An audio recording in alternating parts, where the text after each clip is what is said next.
जय हिंद बच्चों। कक्षा 10 गणित का प्रश्नावली 1.1 का 5वां प्रश्न हम इस वीडियो में बताएंगे आपको। 5वां प्रश्न है, जांच कीजिए कि क्या किसी प्राकृत संख्या n के लिए संख्या 6 की घात क्या है n अंक 0 पर समाप्त हो सकती है। कहने का मतलब है कि अगर ये पहले मैं समझा रहा हूं इधर, ठीक है, कि 6 की घात n और n की जगह पे कोई भी प्राकृत संख्या रखें और हम उसको सॉल्व करें तो क्या जो इसका सॉल्व करके आंसर आएगा उसका अंतिम संख्या क्या 0 होगी। ठीक है, ये है मतलब 6 की घात n है, n की जगह पे आप कोई भी प्राकृत संख्या रखो, n की जगह पे 1 रखे तो 6 ही आया। ठीक है, n की जगह पे 2 रखो, n की जगह पे 2 रखा तो क्या आएगा 6 गुना 6 यानी कि 36। ठीक है, तो 36 का अंतिम यानी कि इकाई अंक, ठीक है, ऑन से प्लेस क्या 0 होगा। तो बच्चे 36 का तो 0 नहीं हुआ, 1 रखा 2 रखा तो इसी तरीके से 3 रखेंगे तो 6 गुना 6 हो जाएगा और 6 का 36, 36 गुना 6, 6 का 36, 6 3 और 6 3 18, 18 3 21, 216 आ गया। इसका भी इकाई अंक शून्य नहीं हुआ। तो कह रहा है कि यह किसी के लिए हो सकता है कि नहीं। क्वेश्चन जो है, जांच कीजिए कि क्या किसी प्राकृत संख्या के लिए 6n अंक 0 पर समाप्त हो सकती है।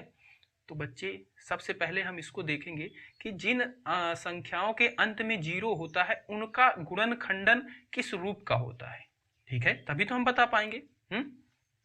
तो जैसे 10 है, अगर हम 10 का गुणनखंड लिखते हैं करते हैं तो 10 का गुणनखंड क्या हो जाएगा भाई, 10 2 से जाएगा 5 बार में जाएगा, फिर 5 से जाएगा 5 एकम 5, यानी कि 10 को लिख सकते हैं 2 गुना 5। ठीक है, 2 गुना 5। ठीक है, अच्छा 40 है, 40 के अंक पे इकाई अंक पे 0 है, इसका भी गुणनखंड देखते हैं बच्चे।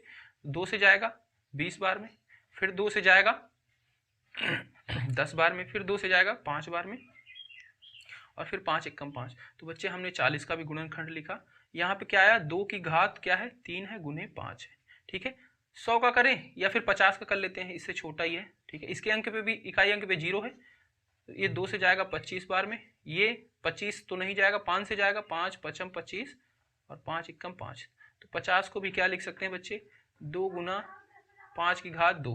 तो बच्चे देखो, जिन भी अंक के इकाई अंक पे 0 है उनका जो गुणनखंडन है उसमें एक चीज समान मिल रही है, क्या 2 और 5। इसमें भी 2 और 5 है, इसमें भी 2 और 5 है।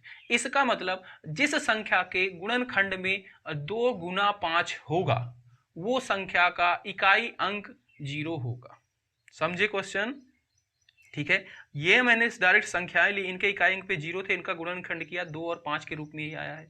ठीक है, ऊपर इनकी घातें अलग अलग है, यहाँ पे 3 है, यहाँ पे 5 की घात 2 है, अलग अलग है, पर 2 और 5 कम से कम है ही एक में। ठीक है, तो जिन संख्या का गुणनखंड इस रूप का होगा, ठीक है, इस रूप का होगा या फिर इस रूप का होगा, यानी कि 2 की घात m, 2 की घात m गुने 5 की घात n, और m और n यहाँ पे कोई भी प्राकृत संख्या हो सकती है। ठीक है, m और n कोई भी प्राकृत संख्या, 1 2 3 4 5, यहाँ पे 1 है, यहाँ पे 3 है, यहाँ पे ये 2 है, ठीक है, यहाँ पे 1 है, तो कोई भी प्राकृत संख्या हो सकती है, उनका इकाई अंक क्या होगा, 0 होगा।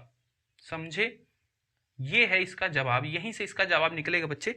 तो इसका जवाब क्या लिखा जाएगा, क्या लिखा जाएगा या फिर कैसे चेक करेंगे, ये तो हमें पता है, 6 की घात आप कितनी भी करते जाओ उसके इकाई अंक पे 0 नहीं आने वाला है। इसका जवाब हम क्या लिख के इसको संतुष्ट करेंगे वो चीज बच्चे। ठीक है,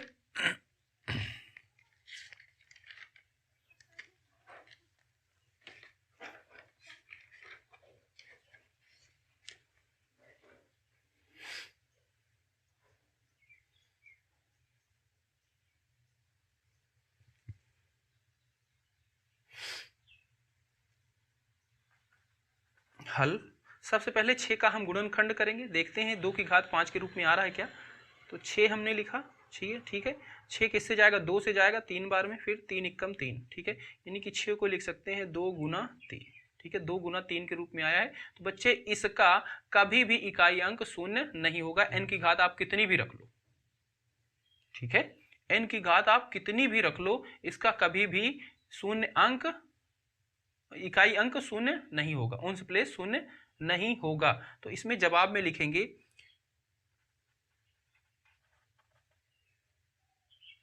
लिखेंगे यदि संख्या का गुणनखंडन 2 की घात m गुने 5 की घात n और m और n क्या है प्रकृत संख्या बिलोंग्स टू, ये है बिलोंग्स टू का सिंबल, n कैपिटल N क्या होता है बच्चे प्रकृत संख्या, 9th में पढ़ाया मैंने, कैपिटल N किसको बोलते हैं प्रकृत संख्या का रूप का होता है तो संख्या शून्य पर समाप्त होगी। ठीक है, इनका देखो हमने जिसकी भी संख्या के उस प्लेस पे 0 था उनका हमने गुणनखंड किया, इसी रूप में आया है। ठीक है, तब वो होगा तो उनकी क्या होगी संख्या शून्य पर, उनका अंतिम अंक शून्य पर समाप्त होगा। पर यहां पे 6 का गुणनखंडन क्या है 2 की घात m गुने 5 की घात n के रूप का नहीं है, नहीं है तो संख्या 6n कभी भी शून्य पर समाप्त